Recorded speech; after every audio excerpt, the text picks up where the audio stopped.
I don't need issue para mag-trending. I don't need to be like you. Tiff! Rose! On stage na! Stop playing around, girls. Good luck sa prod niyo.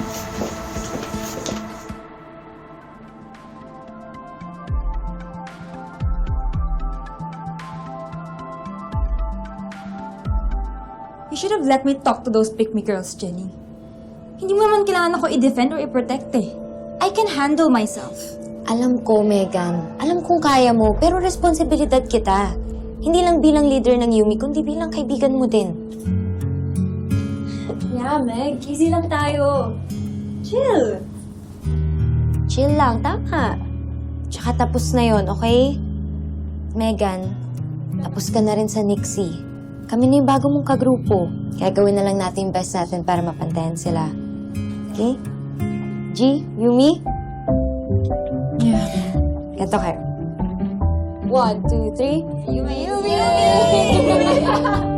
Ayusin natin. Hayaan mo naman ako magpaliwanag. Sorry. Hindi kayo umpisaan. Nangako ka muna na walang magbabago sa... Makikinig ako sa iyo nang walang paghuhusga ni Chick. Makakaasa ka dyan. Pero hindi ko maipapangako sa iyo na hindi ako masasaktan. Matagal na rin tayong mag-asawa. Si Jenny, nasa bahay na natin, nasa buhay natin. Yun yung mga panahon na akala ko nakalimutan ko na siya.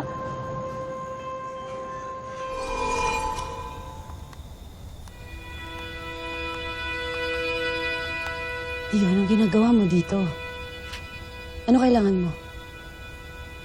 Kung manggugulo ka lang, mas mabuti pa umalis ka na.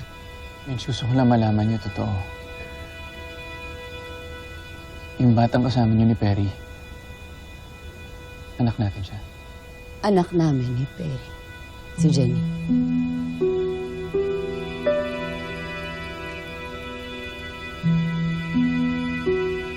Minch, hindi ka magaling magsinungaling. Kasi hindi ka marunong magtago ng emosyon mo at ng nararamdaman mo. Alam ko anak natin siya. Bunga siya ng pagmamahalan natin. Pagmamahal? Ang kapal ng mukha mong tawagin na pagmamahal. Ha? Niloko mo ako. Pinaasa. Pinagmukha mo kong tanga. Kung mahal mo ako, di mo yun kayang gawin. Tapos ano ngayon? Ngayon na nananahimik na yung buhay ko. Babalik ka? Na parang iniwan mo lang ako sa baggage. Baggage claim na ganun. Alam mo, buti pa yung mga totoong bagahe. Yun, may numero, may tatak, may label. Ako wala. Kasi pinagkait mo yun sa akin, Tio. Alam mo, tama lang to sa'yo eh. Hindi mo makuha yung sagot dyan sa tanong mo.